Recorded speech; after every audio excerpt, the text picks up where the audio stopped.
what it takes to carry out matters of investigations and where or whether or not his conduct or act or position can affect that investigations.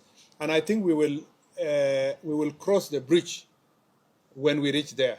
When there is a closer relationship between the investigation that IPOA is doing and what he considers to be an interference, I think we will cross that bridge when we reach there. At the moment, let's leave the IPOA to do its part, but also the DIG himself to assess the extent of it. Thank you very much. First, let me say that on the question of the first question by Eric was in relation to the role of the DIG in the question of the issue to do with the murder of Mr. Albert Ojwang. I'd like to say that, and whether or not he should resign. I'd like to say that the investigations, as I've already said earlier, are going on with IPOA. IPOA is doing its part in terms of investigations. DIG Lagat is a seasoned police officer who understands what it takes to carry out matters of investigations and where or whether or not his conduct or act or position can affect that investigations. And I think we will cross the bridge when we reach there. When there is a closer relationship between the investigation that IPOA is doing and what he considers to be an interference, I think we will cross that bridge when we reach there. At the moment, let's leave the IPOA to do its part, but also the DIG himself to assess the extent of his involvement based on the investigations that are going, or his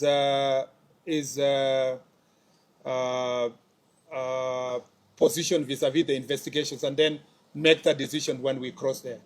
I'd not like to be the CS who will make that decision for him. It is important that that is achieved, the threshold of the investigations, where it is, and whether or not the DIG will see that his position or position in office is going to interfere with that investigation. I'm sure when that threshold is achieved, we will cross that bridge when we reach there. On the question of digitization of OB, this has been a long time promise, and I agree with you that it's been a promise from previous administration to now. We want to move it from promise to reality, and we know the reasons why this is serious. Is because if we have a digitized OB, it will help us to make sure that any reported incident can be tamper-proof. It can also be tracked to ensure that whether or not someone wanted to interfere or change the position of a particular reporting that was made. So we'll not have a situation where like we saw in the other incidents, that somebody had reported, there is allegations that the report was changed and so forth. So digitized occurrence book will really help us a great deal. And I have now given timeline. Maybe in the past there was no promise of timeline. I've given in the next 1 year, we would like to see a digitized occurrence book.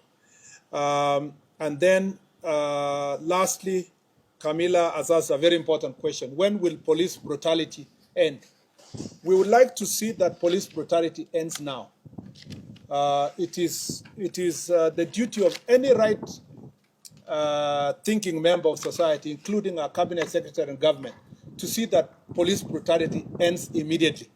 Because it is not right that police stations, for example, or police officers who are expected to protect the citizens are brutalizing citizens. But as you know, reality on the ground is that this is an area that governments and countries all over the world have struggled with over time. Even the most advanced democracies, like the case of the US with the George Floyd a few years ago. But very conscious societies will ensure that when an incident happens like the one for Mr. Albert Ojwang, you don't, as unfortunate as it is, you don't allow that incident to be part of the statistics. It's also an opportunity for us to rise up and say, what else can we do? Like in the instance that we have proposed here, what else can we do to make the police station safe in respect and honor of those who have suffered, like the case of Albert Ojwang? That way, we can put meaningful, we can have meaningful results based on the otherwise negative and terrible incident.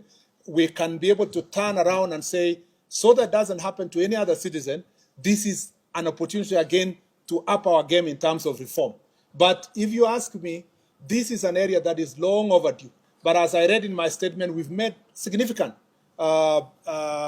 improvement from 2010 when we promulgated our new constitution, and we can do even far much more.